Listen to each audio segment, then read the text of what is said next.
ఇక్కడ chicken pizza, fried chicken తింటూ ఉంటది మామూలుగా ఉండదు. పక్కూరు వెళ్ళే తినే ఆలోచన కూడా రాదు. మళ్ళీ ఎక్కడ తింటారో 100% చెప్తాను. ఎక్కడో చెప్తాను రండి. అది కూడా మన సామలకోటలో దేవి ఫ్రైడ్ చికెన్లోనే సక్సెస్ఫుల్గా మన సంజయ్ బ్రో 2 years నుంచి రన్ చేస్తున్నారు. నేను మా ఫ్రెండ్ కూడా ఫ్రైడ్ చికెన్ తిందాం వెళ్ళాం. వీళ్ళు ఇచ్చే ఆఫర్ చూసి బుర్రబాడైపోయింది. స్టూడెంట్స్కి 10% డిస్కౌంట్, ఎవరైనా బర్త్డే చేసుకునే వాళ్ళు ఉంటే 999 పర్చేస్ చేస్తే కేక్ అనేది ఫ్రీగా ఇస్తున్నారు. ఎవ్రీ మండే అండ్ ఫ్రైడే 399కే స్పెషల్ అన్లిమిటెడ్ ఆఫర్గా ఫర్ ఈచ్ పర్సన్స్ వీళ్ళు ఇస్తున్నారు. అలాగే ఇక్కడ veg and non veg pizzas, frankies, burgers, veg snacks, ice creams, mocktails, milk shakes, fried chickens ఇలా చెప్పుకుంటూ పోతే ఇంకా చాలా ఉన్నాయి. ఇంకా లేట్ చేయకుండా నేను మా ఫ్రెండ్ కూడా ఫ్రైడ్ చికెన్ ఆర్డర్ చెప్పుకుందాం అనమాట. వీళ్ళు ఇచ్చే ఆఫర్స్కి fried chicken, crispy fried wings, crispy fried legs, burger, mocktail చెప్పేసాం. ఫస్ట్ అయితే నేను మా ఫ్రెండ్ గా చికెన్ పిజ్జా ట్రై చేసాం. పిజ్జా టేస్ట్ అయితే చికెన్ కలవడం ఏంటో కానీ టేస్ట్ మాత్రం వేరే లెవెల్ ఉంది. క్రంచీగా జ్యూసీగా ఉంది. నెక్స్ట్ అయితే క్రిస్పీ చికెన్ లెగ్స్ ని ట్రై చేసాం. టేస్ట్ అయితే క్రంచీగా క్రిస్పీగా ఉంది. ఆయిల్ అసలు లేదు. ఆ సాస్ వేసుకుని తింటే ఉంది, అది రూపింది అంతే.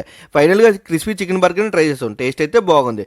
ఇక ఈ చికెన్ పిజ్జా వర్త్ వచ్చి 199, ఆ క్రిస్పీ చికెన్ లెగ్స్ వర్త్ వచ్చి 199, బర్గర్ వర్త్ వచ్చి 110. ఈ 3 కాంబోని తప్పకుండా ట్రై చేయండి. అసలు మీరు వదలరు. టేస్ట్ మాత్రం ఇచ్చి పడేసినాయి. ఫైనల్గా నేను మా ఫ్రెండ్ గడు మాక్టైల్తో ఫినిష్ చేస్తాం. చెప్పడం మర్చిపోయాను, ఇక్కడ ఆన్లైన్ ఆర్డర్స్ కూడా రన్ అవుతున్నాయి. స్విగ్గీ, జొమాటో విత్ ఇన్ 15 minutesలో డోర్ డెలివరీ చేస్తున్నారు. అలాగే డిఎఫ్సి వాళ్ళు ఫ్రాంచైజ్ కూడా ఇస్తున్నారు. ఎవరికైనా కావాలంటే కాంటాక్ట్ అవ్వండి. ఇంక మేకింగ్ అయితే క్లీన్గా నీట్గా చేస్తున్నారు. ఎవ్రీడే రీఫ్రెష్ ఆయిల్ యూస్ చేస్తున్నారు. ఫైనల్లీ డిఎఫ్సి అడ్రస్ వచ్చి మన సామలకోట రైల్వే స్టేషన్ నుంచి ముందుకు వెళ్తే, క్లాక్ టవర్ నుంచి కొంచెం ముందుకు వెళ్తే గాంధీ బొమ్మ సెంటర్లో ఉంటుంది డిఎఫ్సి దేవి ఫ్రైడ్ చికెన్. భయ్యా నేను చెప్పిన ఐటమ్స్ తప్పకుండా ట్రై చేయండి. వాటి టేస్ట్ మాత్రం నెక్స్ట్ లెవెల్లో ఉంటుంది.